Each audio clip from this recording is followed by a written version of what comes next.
All right, yo, welcome back to the channel. We got your budget YouTube guy, content creator. Look at this bike. Holy mama.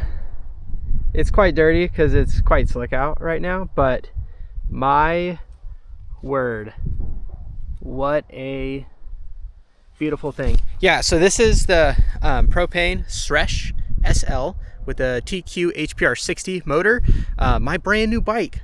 I used to ride the Trek /Plus 99, very, very expensive bike. Pretty good. Unironically, this bike is better. My build right here, we'll just run through it quickly. You can get this exact bike on the configurator. All right, I figured it'd be a cool thing to look at this build through Propain's configurator. So if you wanted to get something comparable or see exactly what I put on my bike, you can do it with me. And I might run through this pretty quick because there are a lot of different options on here. We're gonna do Sresh SL. I went with a mullet MX wheel set, 27.5 in the back, 29 up front. I love mullet bikes. I went with a size large. Again, I am 5'10". Size large. I got the white frame. I like it. I've never had a white bike. Large decal, Venom black. TQ HPR 60 motor, and so I'm coming from a Trek /Plus, which had the TQ HPR 50. The 60 is a lot better efficiency. It's quieter. I'll talk more about the motor later. Battery, I went with size large, 580 watt. Fork size, this is kind of the biggest kind of question with this bike. I ended up going with the 170. What the 170 does is it slackens the head tube angle to 63.5 degrees, which is phenomenal, especially in the steep trails out here in the PNW. So 63.5 degree head tube angle is something I'm quite familiar with. This will also shorten the reach, so couple this with then a longer stem. I put a 170 fork on there. I went with the black Zeb Ultimate. I've ran this fork on the /Plus previously, so I just kind of copied the settings and it worked good. Shock. This is my first time running Öhlins. I have 3 rides on the bike so far, 3 rides on the Öhlins shock. It's mega planted. I typically like the more planted feel because, let's be honest, I don't know how to manual. I can't wheelie, and I'm only putting the back wheel a little bit where I want it. But it's taken some time to get set up correctly. This shock in particular doesn't have a ton of rebound adjustment. That's just been something I'm having to fiddle with, but I think I've landed on some settings, especially after this ride that you'll see, that I am pretty happy with.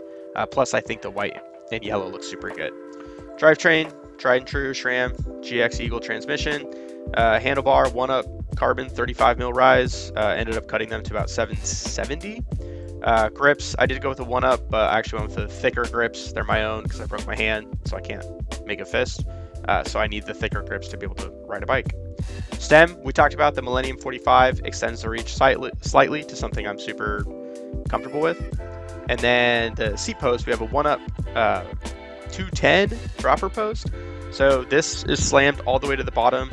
You can see I still have, I don't know, like 2 inches of drop remaining. But when I'm actually pedaling with no shims, 210, this fits perfectly. I wouldn't raise it. I wouldn't lower it anymore.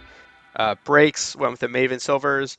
Mavens do have kind of a weird rep because of all the like bleeding issues and the massaging issues required. Again, 3 rides, I haven't had any issues. When the Mavens work, they are phenomenal. So, and then wheel set, DT Swiss EX 1700s. These have been around for a while. I've used these on previous bikes. They're bomb proof. They just work. They work well. Aluminum, solid wheel set. Anyway, we're gonna hit Down and Rowdy. This is a great trail in my opinion. Not a super popular one to my friends, but anyway, this bike is sick.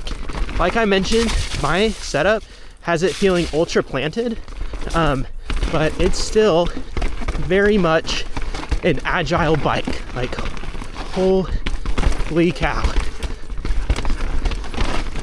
But yeah, through stuff like this, I feel so confident to charge, just like charge through. Yeah, the geometry, especially with the 174, like I said, it slackens it up a bit. So that's just a little bit more confidence in the steeps. And then with the agile, like 27.5 mullet rear wheel, it just works so good.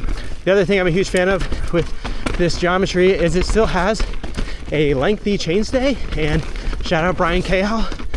I am a mega fan of long chainstays. Yeah, yes. A little techie here. Nice. Kind of hit something. Might have been my crank. The other fun thing that I have not experimented with yet is what we call the shred setting. So using the flip chip in the 29er mode with 27.5 rear wheel, what that'll do is put the bottom bracket a little bit lower, slacken it up even more, to make it like just a super like downhill oriented bike. But let's be honest, I don't need that. I don't know, I kind of like a trail bike, and that's what this is. Yo, oh, that was smooth. That was sick. This bike is just fun, man. It gets me out riding like I want to ride. Holy cow. I'm 5'10", and I went with a large. Given the 170 fork makes it, yeah, that's sick. Given the 170 fork shortens the reach. I think the reach ends up being like 472.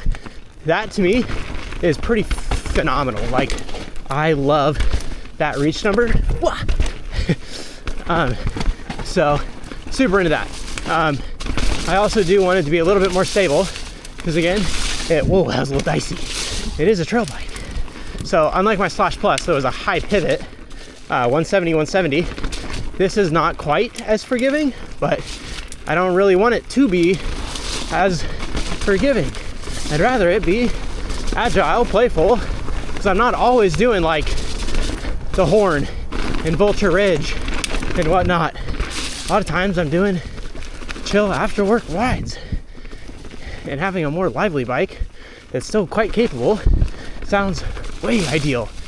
Yeah, so again, I can't reiterate enough, like one of the value propositions of Propain is you can build a bike with several options, so you can get it pretty close to your dream bike. So the idea is like, hopefully you don't have to do a bunch of part swaps, and you can just get a direct to consumer bike that's like ready for you. You can choose where you put your money. The TQ HPR 60 motor, absolutely phenomenal. Huge upgrade to the HPR 50. I definitely noticed the extra 60 Newton meters of torque. That's another huge reason why I ended up selling, whoa, big puddle, selling my Slash Plus is because of the motor. The motor change is phenomenal. It's more efficient, so you get more use out of the battery, and it's quieter. Like, this bike is one of the quietest bikes I've ridden and owned, and it's an e-bike. Most of the time those things do not go hand in hand. The motor feels really natural, like the cadence of when it like kicks in and everything, it's quiet. I feel like there's enough power that you could keep up with a full powered crew. It will be hard, but you could do it. I would be curious to try this bike with an air shock. Full trail, yeah, like an air shock would be good. I don't know if there's down trees. I don't know where they're at, if they are here. Oh yes, I love this section of trail, holy cow. But yeah, I don't know if there's down trees, so. Dude, the cornering on this bike, it's like a stiffer frame with a blend carbon, but it's not unwieldy by any means. So it's so nice to be able to lean into corners exceptionally well. And my cornering game still needs like quite a bit of help, but this bike isn't as stiff as the Slash Plus is. So it's a little bit more forgiving to flex on the corner when I want it to. Versus, yeah, again, my other bike was like, I always felt it standing up a bit. Whoa. Yeah. Even with the 450 chainstay, whoa, yeah. Still feel like with my bad manualing skills, I can get it up. Wait, that sounds silly. Woo! Chunky! Oh, see, look, right there. Right there. Down tree. So, like, listen to the motor. I'm in trail mode.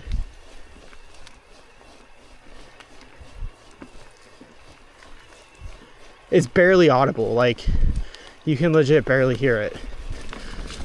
Yeah, I don't really know a whole lot of what else to say besides this bike is just fun. Holy cow, it's just fun.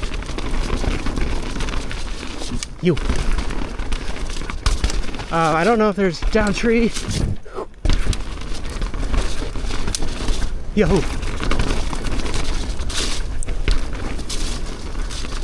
Whoa.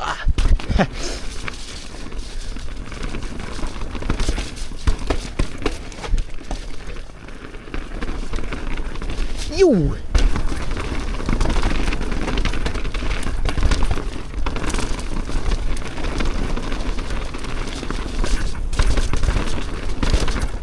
Yeah, I feel the Olin's working through like this stuff.